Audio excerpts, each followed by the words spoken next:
ये है कि प्रधानमंत्री ने ये जो बिल पार्लियामेंट में लाए थे वो अनकॉन्स्टिट्यूशनल है।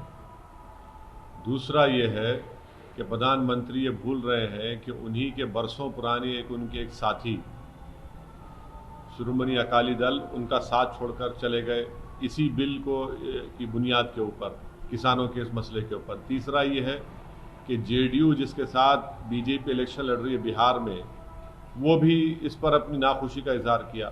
चौथी बात जो प्रधानमंत्री मोदी देश को नहीं बता रहे हैं कि किस तरह राज्यसभा में उनके पास मेजॉरिटी नहीं थी, तो वहाँ पर जोर ज़बरदस्ती के ज़रिए उन्होंने इस बिल को पास करवाया। सारे देश देख रहा था कि ये कहा गया है कि मेंबर्स अपनी जगह पर नहीं, मेंबर्स तो राज्यसभा में मेंबर्स अब जगह पर थे, मीडिया ने उसको रिपोर्ट किया।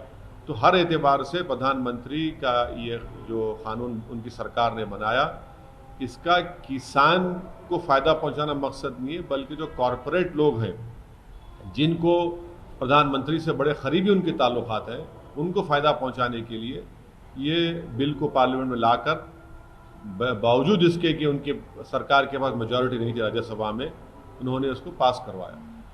सर, ये आपको क्या लगता है जब इतना बुरा है ये बिल, तो कृषि प्रधान एक तरह से स्टेट है बिहार, जहां आप भी पार्टिसिपेट कर रहे हैं इलेक्शन में, आपको लगता है कि उसका खामियाजा इन लोगों को भुगतना पड़ेगा?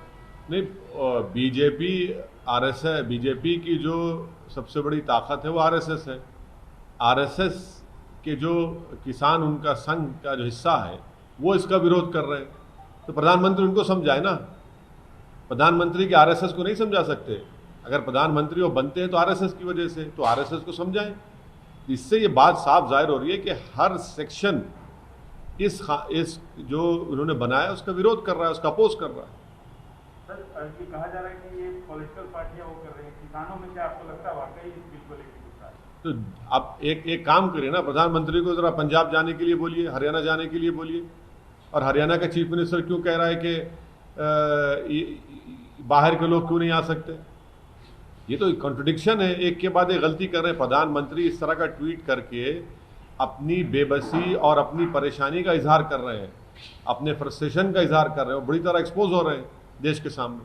सर, आपने एक ट्वीट किया है बिहार इलेक्शन को लेकर के ईवीएम और ये सब चीजें, क्या कहना क्या चाह रहे हैं? कहना हम यही चाह रहे हैं कि जब कभी भी इलेक्शन आते हैं और हमारी पार्टी इलेक्शन लड़ती है, डेमोक्रेसी में हम लोग भरोसा है और डेमोक्रेसी को मजबूत करने के लिए हम इलेक्शन लड़ते हैं और अपने हकूक़ को हासिल करने के लिए, अपने राइट्स को हासिल करने के लिए।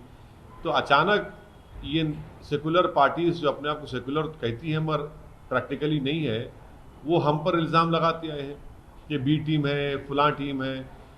हर डेटा इस बात को प्रूव करता है कि एमआईएम के कंटेस्ट करने से बीजेपी को फ़ायदा नहीं हो रहा है,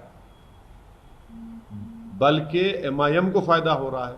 और सेकुलर पार्टीज झूठा इल्ज़ाम लगाती हैं, एम्पिरिकल डेटा है। बिहार में हम लोग एक पार्लियामेंट की सीट पर लड़े और वहाँ पर बीजेपी नहीं जीती, कांग्रेस जीती। और पूरे सीटों पर, बाकी सीटों पर एनडीए कामयाब हो गई। तो हमको बताइए ये कांग्रेस आरजेडी वाले कि भाई आप क्यों नहीं हरा सके बीजेपी को वहाँ पर? हम तो एक ही सीट लड़े।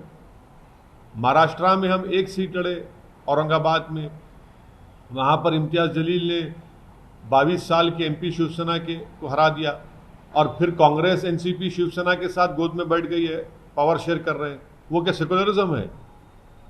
आप मंदिर निर्माण के लिए आप ईंट भिजाते हैं, वो सेकुलरिज्म है? ये सब इनकी हिपोक्रेसी है और देश इसको देख रहा है। और मुझे यकीन है कि अब के बार बिहार के इलेक्शन में बहुत अच्छा रिजल्ट आएगा। और इनका सेकुलरिज्म, एक इनका हिपोक्रेसी है, बुरी तरह एक्सपोज हो चुके हैं। बाई इलेक्शन हम जीतते हैं, वहाँ बीजेपी को हराते हैं किशनगंज की। तो ये इनकी बौखलाहट है और दिक्कत आ रही है। सर, आप हमेशा बीजेपी को रोकने की बात करते हैं।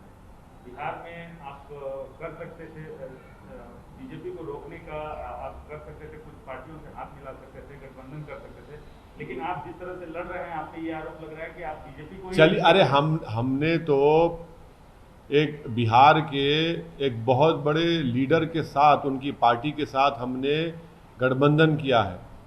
यूनाइटेड डेमोक्रेटिक सेकुलर अलायंस, हमने देवेंद्र प्रसाद यादव साहब हमारे कन्वीनर हैं। ये वो आदमी है जो कर्पूरी ठाकुर के लिए अपनी सीट छोड़ दिया था, 5 टर्म का एमपी है। हम उनके साथ चलिए आज आप हमसे करिए। आप तो हमसे बात करने को तैयार नहीं है, मगर हम देवेंद्र प्रसाद यादव साहब के साथ अलायंस किए हैं और हमको पूरा यकीन है कि बिहार की जनता हमको अपनी मोहब्बत से और अपने भरोसे से नवाजेगी और आप देखते रहेंगे कि हम कैसे आगे बढ़ेंगे। सर, बिहार चुनाव ही वजह है कि आपने मथुरा का राम मंदिर का कटाक्षेप हो गया? ना, लेकिन नहीं, गलत बात है ना, गलत, बिल्कुल गलत बात है। मैं तो आपको याद होगा कि जब बाबरी मस्जिद का जजमेंट आया